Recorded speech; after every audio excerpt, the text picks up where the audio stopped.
time to like realize like, wow, this is what we're doing, this is what we're on. And I know that, it's just how she deals with things because I'm not even the first person in my family that she's dealt with in that manner, So, hearing one side of information and running with it. So, I mean, that's just like how she protects her peace, I guess. Again, no ill will, no malice towards her. And to be honest, it took a lot, but not even ill will or malice towards my brother, like that attacked me. It's not even that, you know. And that, again, that's why I'm making this because it's about it's about just being open, authentic with like life. It's not always perfect. It's not always everything's going great, and just to know that for those who come across this, I've prayed that this comes across the right people when it's meant to. Just to not shy away from your voice. You know that you have a voice and that you're not alone. Um, so that's that situation. My siblings. I have a couple of other siblings that I've never really been too close with. Um, at least from my point of view, haven't really been close with. They live their lives. I've lived my life, and that's kind of like how that's been like my whole life for the most part, really. And then in regards to my older brother, um, last time I saw him, it was the brothers, myself, my brother who attacked me, and then him. We're all spending time together. And this is back when I'm doing things that I knew I shouldn't have been doing. Um, as far as how I spent my time, my resources, my energy. So I'm not here to try and act like I just am this perfect person and I'm on a pedestal and they're beneath me. No, not at all. I was right there with them, doing things that I didn't need to be doing for my situation. Maybe they could do that for their situation. For my situation, I didn't need to be doing that. I needed to be more focused, which is why I'm glad that I am now. And so yeah, the last time that I seen him, literally, my brother and I were dropping my third brother off, and he daps up my brother, and like pretty much says bye to him, daps him up, and doesn't. I don't get the same type of energy, and he was already earlier in that whole kind of setting. I mean, I'm not gullible. I'm not naive. Like he was throwing like shots, like passive aggressive things about my situation and stuff like that, without really directly saying it. And it's just that's what that is. And my relationship with him wasn't even that great to begin with, so cutting ties there wasn't an issue. Then there's my other sister. She quite honestly was like the last one that I kind of cut ties with, and it was just because like whether I know my brother who attacked me has been in communications with them or not, possibly, I don't know. But at the same time, I'm like, you know what? I just gotta like, I gotta cut ties from all of these people right now. Like, you know what I mean? Um, I wouldn't be here on earth without my earthly father, my earthly mother, and my heavenly father. Like, quite literally, without those three people, I physically would not exist. So if you're not one of those three people, I quite literally owe you zero. I owe you nothing. And those two people, I mean, really three. Heavenly Father, He doesn't owe me anything, but He gives me all anyways. But my parents, earthly parents, they don't owe me anything either. But those are the people that I feel like most indebted to if I were, because you don't owe anybody anything in this life. And I'll get to that in a second too, because lines will cross there. Um, so like dealing with all of this and then dealing with the pressures of like people wondering, am I still playing basketball? Am I not playing basketball? Like, what's he up to now? Like, what's he doing for work? Um, like, it's a lot, and I was just like holding everything in. I was doing the best I could with what I had. And, I'm grateful that I've made it out of that, mindset, that mind space. And just being able to acknowledge that type of behavior and not allow it to dim my light, leaning, quite literally, it was just that moment where I knew, like, okay, this is like, if there's rock bottom, then like this is probably rock bottom. I felt rock bottom before. This feels like rock bottom, rock bottom ish type territory. And it was a reminder that all I needed was God. All I needed was myself. And that's why I'm here right now, is because of God and myself. You know, I didn't get a lot of support from my parents, even though they knew what happened. They knew who was in the wrong, who was in the right. They kind of just went about life as it was normal. Um, they say they said things to my brother, but I doubt it, because we're all, together. I see that they're still engaging in the same way. And why wouldn't they? He didn't attack them, and that was just like, oh, people really only care if it affects them. And I'm not saying that like, that's just everybody. Like, why would people care if it doesn't affect them? And that goes for family too. But that's okay, because, like I said, the most important thing was my relationship with God.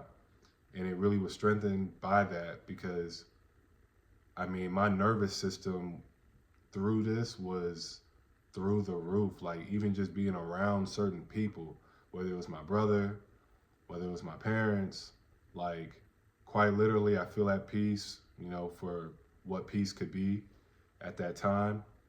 And then as soon as I'm around them, it's like, nah, my nervous system is on alert. And psychologically, I know that's not healthy. Spiritually and mentally, like, and emotionally, I know that's like draining. And so I was like, man, like, but just taking it one day at a time, one moment at a time, quite literally. And, you know, it's funny when people wrong you and then they act like they're the victim, or even better yet, when you're around, they act like you're the issue. And I just realized that, like, that just means I'm not in alignment with these people like I once thought I was, like I once hoped to be. And I'm very grateful for that, because, you know, I feel like I've elevated in a certain way. Whether they see it, they don't have to acknowledge it or not. I know it. And I'm not saying this in an arrogant way, it's just like confirmation type of way. And if this, if you're still here, this is making sense to you.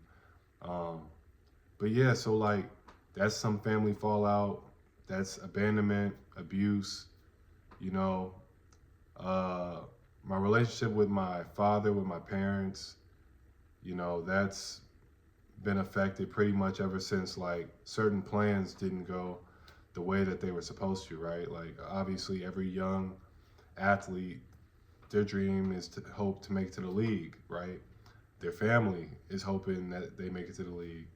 I come from a family where, as a teenager, I'm told I'm not going to go to college unless it's on an athletic scholarship. I wasn't even told or aware about just scholarships in general, grants, loans, any of that stuff. It was athletic scholarship, okay, as a teenager. And so a lot of my energy and time went into that. Um, and, you know, while I'm in school on scholarship, full ride and everything like that, the brother who didn't even, try to dap me up or anything, um, and he has a better relationship with the brother that attacked me. I know that, we all know that.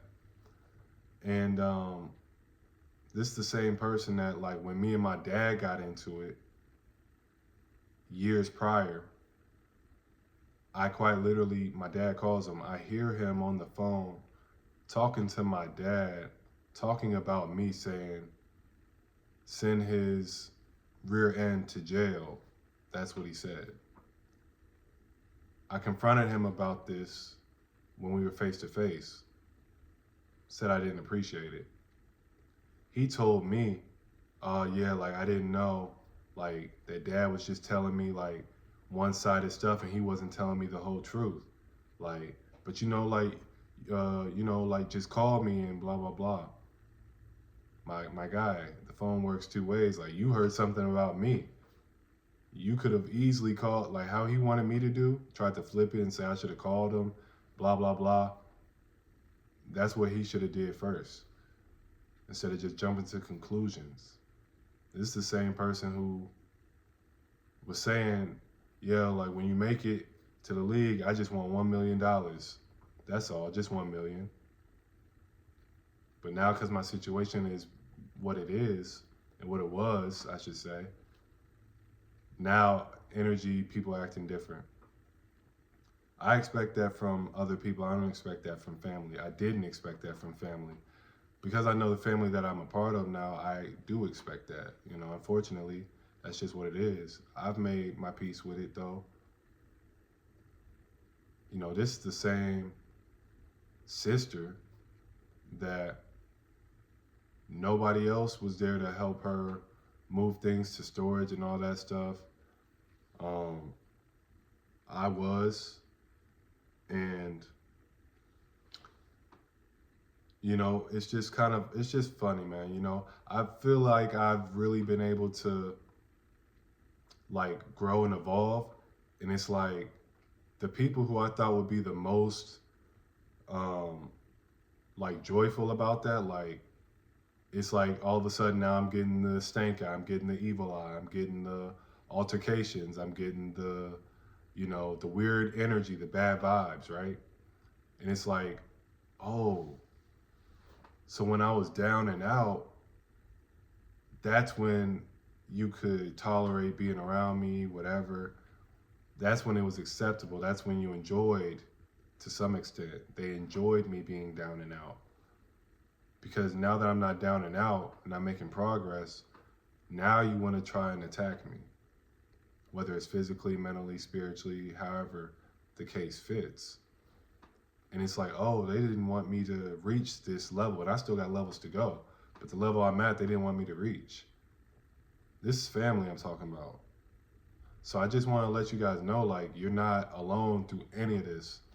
Um, and quite literally, it's honestly just kind of a little sad, because that's not how family is supposed to be. But I know I've learned lessons that when I have a family of my own, I know how to treat people. I know how to treat family. When the time comes, I'll know how to treat my wife, because I've been shown how not to treat a wife, how not to treat a woman, and it's just like a lot of bipolar energy too. Like one week, my family, they're all like nice to me. I guess that's the word you want to use. They like, you know, and then like it could be the smallest thing, and then all of a sudden it's just like, oh no, like now the belittling starts coming in, right? And it's just like, man, like the switch up is just crazy. And it's from week to week, it's from day to day. Never know what you're gonna get. And it's like, man, that's not how you're supposed to live life.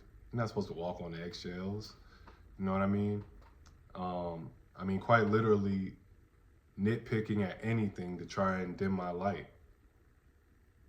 And I know that this resonates with somebody because it's put on my heart and my spirit to do so. You know, at the end of the day, you got to do what makes you happy and brings peace and joy into your life. And that's without external validation, and that includes family.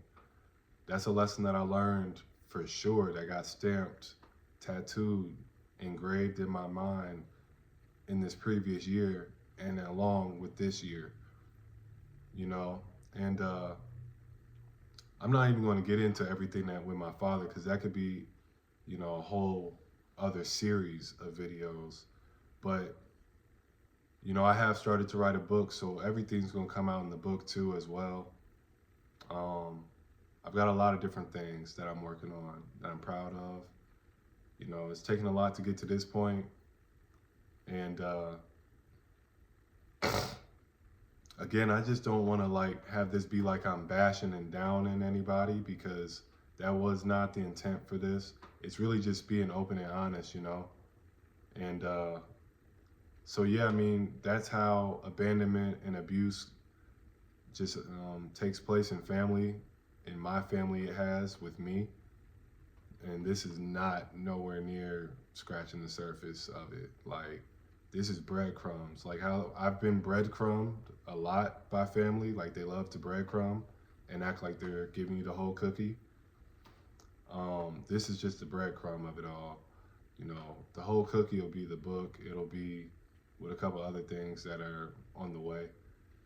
And yeah, man. I mean, I just want to really encourage you guys, man. Like, don't don't allow your mind, don't allow your spirit to be affected like by what you go through, you know?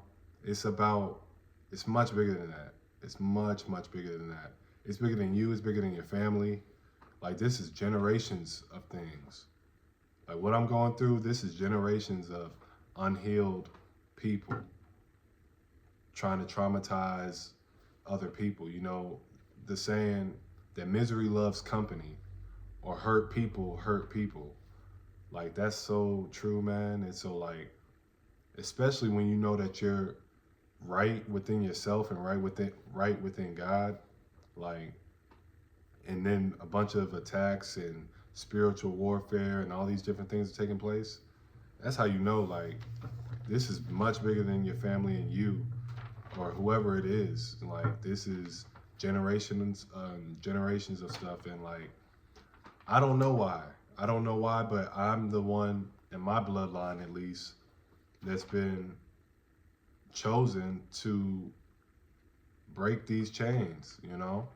I'm the one that's been called to go about things differently, to not fall into the same traps, to not fall into the same mindset.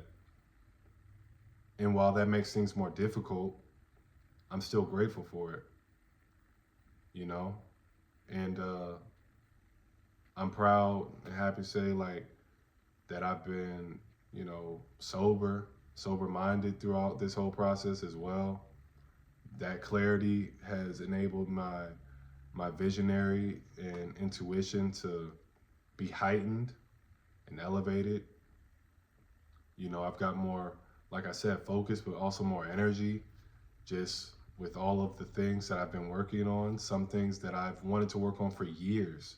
Like I'm talking about stuff I wanted to work on when I was in school, but never got around to it because I was just going about my way, doing my thing, thinking that's what I'm supposed to be doing. That's what is expected of me, you know, and it's like, nah, man, forget all that. I don't care how I'm viewed because I'm going to attract my actual spiritual tribe. I'm going to attract the people that are meant to be in my life, you know? And I know I didn't touch on the love life, but like maybe I should leave that for another one. I don't know though, because I just, you know, it's obviously I'm single, but like I used to go in ebbs and flows. Like I would want to be single, but I would want to be with somebody. Um, and I'm not gonna lie, like there's been a couple to a few who like I really thought was end game, the one, whatever you want to use to, you know, to fill that gap. And I was shown either, and I thought these things because either they were telling me this or what I was shown in a vision was telling me this. And you know what's crazy is, and obviously these are different times. Like, you know, it's not like I was the same person or multiple people at the same time when I'm talking about this, about the one and all that stuff. Now, when I tell you